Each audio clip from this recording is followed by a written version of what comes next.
Ooh, oh my God. Today, this night, the seventh pool party had to come with a pre-basketball, a complete one, very quality one. Before the party, Big Brother announced a few hours ago, Big Brother posted that the parrot was coming back. Y'all should buckle up. We knew that trouble was going to arise because I remember when Angel was telling Big Brother, what was the use of the parrot if the parrot would not expose and mention names since people are not owning up to their shit that it was them who said this or did that, right? And then, of course, Big Brother had to take the parrot on immunization. Let them prepare it for basketballs. For 2 weeks, the Big Brother's parrot did not say anything. And then tonight, we had it immediately after their task, which was very, very interesting and very good. But this parrot, by the time it was done, left at least 4 people gunning for each other's tongue and necks and strength and hair. Everything, like literally, they wanted to tear each other to shreds. Now, this whole detail I'm going to give you in this particular video. So, of course, watch this video till the end. And if you're new to my channel, of course, or returning viewer, make sure you subscribe, click on the bell button beside for notification and every post I make. Don't forget to share comments down below and also share this video so that more people can get to see. This might mean so little to you, but it means a lot to me. Just so you know, I actually do not attach Big Brother videos to my content because of copyright issues. Now let's get right into it. So Angel, Big Brother's parrot, after they were done with their task, said a few things. The first one the Big Brother's parrot said, I think the person owned up to their shit, right? I think, was it Venita? To be honest, I didn't catch that one. But that didn't cause any issue after the parrot was done. But then the next one was what caused trouble. Now, according to Big Brother's parrot, they were having a conversation where 2 people were talking, 2 or 3 people, and he said, hey, I stumbled on Somadina and so and so, and they were talking about how they were going to put Doyin up for eviction. And who best than in relation to Angel? Now, for those of you who don't know, Angel and Doyin started becoming good friends in the past 1-2 weeks, right? And they've been having conversations about almost everything that they're going to do, especially when it comes to the games, the Pardon Me, and the nominations. And here was the Angel and Doyin having a conversation before the nomination, talking about how they wouldn't nominate each other. But of course, somebody had come to tell Angel that Doyin was going to nominate her. However, maybe that person just wanted to spoil or tarnish their friendship, right? And then it went on like that, basically. And then after that, we saw where Angel and Somadina were having a conversation about who to nominate. And then here was Neil, who stumbled at their conversation. Now, from whatever distance he had heard what they said, he heard that they were going to put up 2 people up for nominations and that the name of Doyin popped up. Now, he doesn't know if her name popped up for errand or for conversations or for exactly a nomination. But then that was the point where it caused so much problem, because immediately the parrot was done talking, Neil just said, nah, Angel talker. Now Angel talk, now Angel nominates, now talk say they go nominate Doyin, and then boom, it was a trouble. Oh, like I cannot even begin to quantify the level of trouble it caused, because Angel started shouting. She pushed somebody through, flung something. Somebody was trying to protect her from going at Neil. Neil just kept shouting, now you talk am. Yes, you said it. You said you will nominate, what's her name? You're going to nominate Doyin. Maybe you're the one that they nominate. Angel Washer, you're a fucking liar. Bitch ass nigga. You're very stupid, tacky ass fool. You just read your nonsense Turkish tea trying to be original. Wait. With all of your fake. Like, these guys were ready to take cutlasses and go at each other.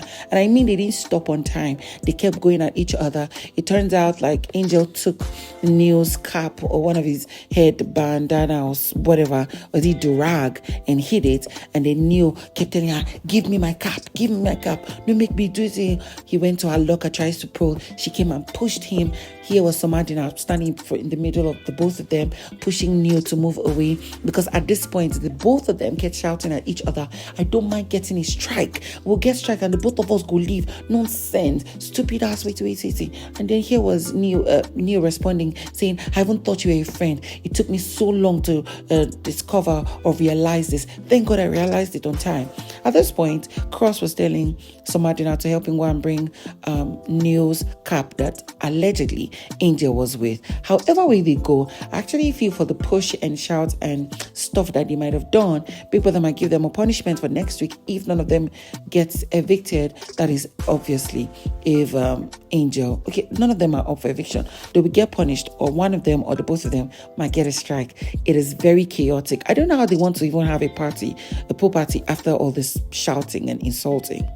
And when we actually thought we were done, we were not actually done, because Doyin and Kim Oprah actually fought their own portion, all courtesy of Big Brother's Parrot. Big Brother's Parrot spoke about another conversation where there were like 2 or 3 people who were talking, and it started from this girl is using these 2 boys.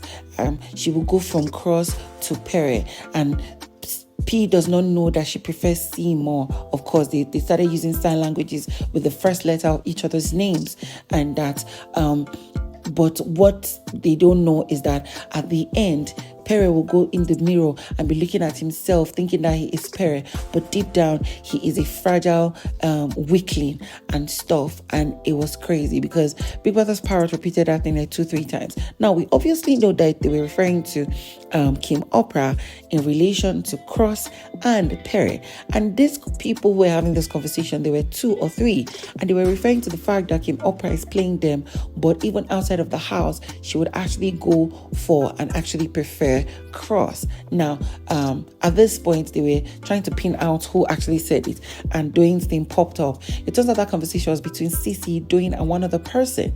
Now CeeC does not want to state who it was, and also Ilebaye knew who it was, but she didn't want to mention. So that was around where it was. But what's her name? Kim Oprah started going tacky towards Doyin, saying, to own it up with your chest. You were one of the person who said this, and you were the one who actually said that it was fragile, that I'm using them to play. I feel somebody whispered it to her ear that Doyin was amongst the people who had that conversation, and soon Doyin and Kim Oprah started shouting at each other.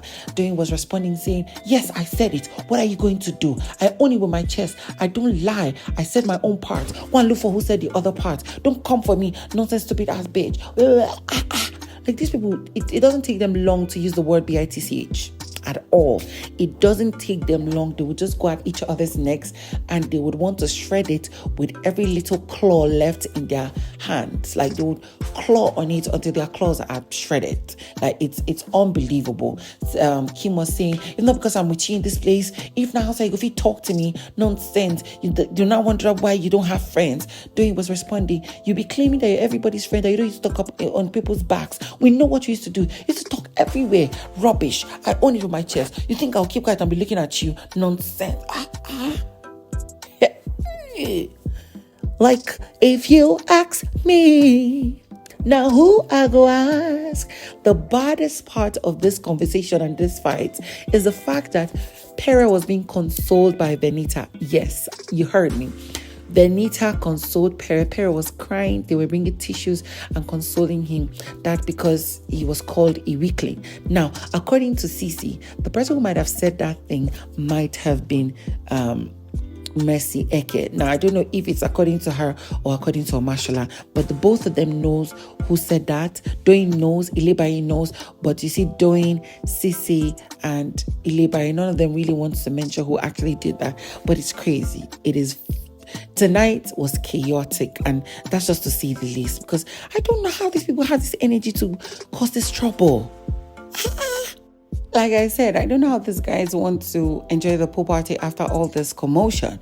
But of course, it's time for the party. We want to see them have fun, have a good time, share some love, snatch some people's boo-boos, and cause another chaos, because that's what, they like, they shake. So of course, guys, if you're new to this channel, please don't forget to subscribe. It is remaining about 2 hours before the voting lines close for your favorites. So go out there, vote for Doyin, Ilebaye, Venita, and WhiteMoney. And obviously, I'm going to see you on the next one.